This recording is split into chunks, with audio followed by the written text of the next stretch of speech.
परमो धर्म की, आचार्य गुरुवर श्री कुंद कुंद भगवान की, आचार्य गुरुवर श्री ज्ञान सागर मुनि महाराज की।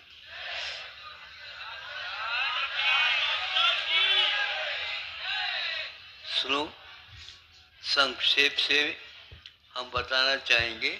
अभी आप लोगों के सामने स्वास्थ्य के लिए काफ़ी विषय दिया गया है और वह उस विषय के साथ ये भी दिया गया है कि सारा का सारा शाकाहार, मांसाहार से युक्त, नशीली चीज़ों से रिक्त आपके स्वास्थ्य के लिए, आरोग्य के लिए आवश्यक बताया।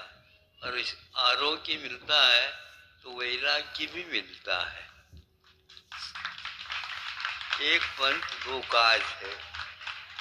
आरोग्य के द्वारा जो शरीर साधन है के लिए, धर्म ध्यान के लिए, वह ठीक रहता है और जो कुछ भी आप काम करना चाहते हैं उसके लिए योग्य कार्य करना प्रारंभ करता है।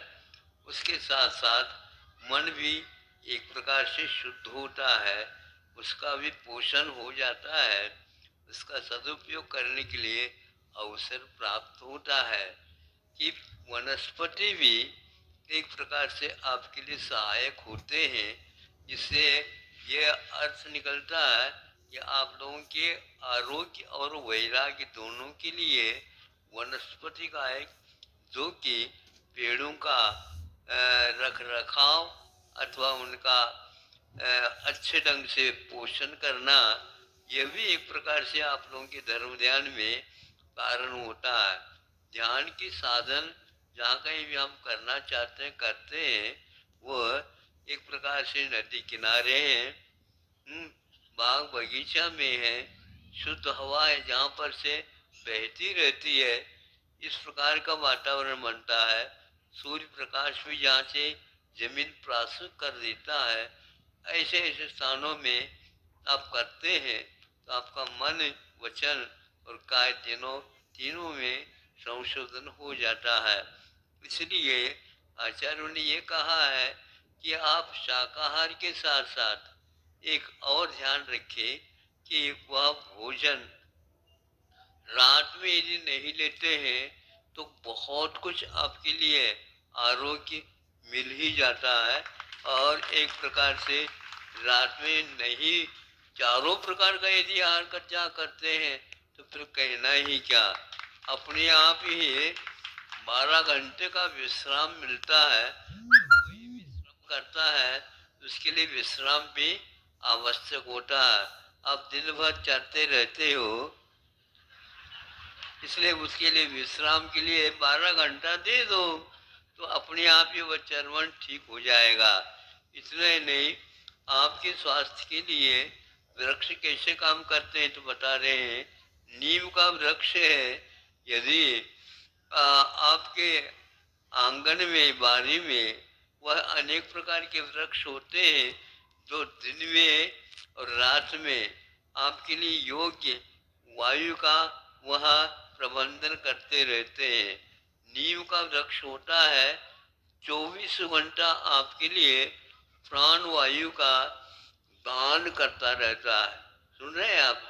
बड़े बड़े शहरों में आज ऑक्सीजन कीमत लेता है, तब मिलता है। तो वह इस प्रकार वनस्पति भी, बड़का पेड़ वगैरह जो है उसमें भी इसी प्रकार के गुणत्व विद्यमान है। और फलदार वृक्षों के लिए भी आचार्यों ने कहा है, जहाँ क्षेत्र वगैरह का निर्माण करते हैं, जहाँ पर मंदिरों का जो है निर्माण होता है, वहाँ पर फलदार वृक्षों का यदि आप आरोपण करते हैं तो उससे हमेशा हमेशा वहाँ का पर्यावरण दूषण जो है दूर हो जाता है और आपके लिए वहाँ पर मन लगता है। ये सारी चीज़ें धर्म ध्यान के साथ और आरोग्य का भी लाभ मिलता है। जब आपके सामने आ जाती समस्या तब हमारे लिए आशीर्वाद के लिए आ जाते हैं। पहले से ही संतों ने हम लोगों को आशीर्वाद दे दिया, इसको कम से कम देखा करो। दुकान चलाते हैं तो अखबार को आप अवश्य पढ़ते हैं।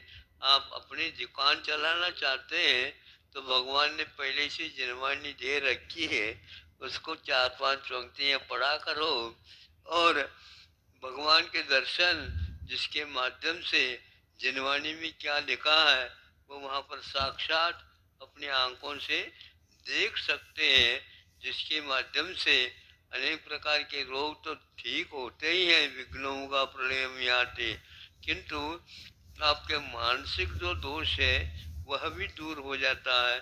इस प्रकार संक्षेप से हमारा यही कहना है कि पहले के लोग आरोग्य और वैराग्य ये दोनों खान पीन रहन सहन के माध्यम से सुरक्षित रखते थे। इसलिए आप जन्म से ही चश्मा लेकर के आ जाते हैं। वे मुक्त जब तक नहीं होते तब तक चश्मा नहीं लगाते थे।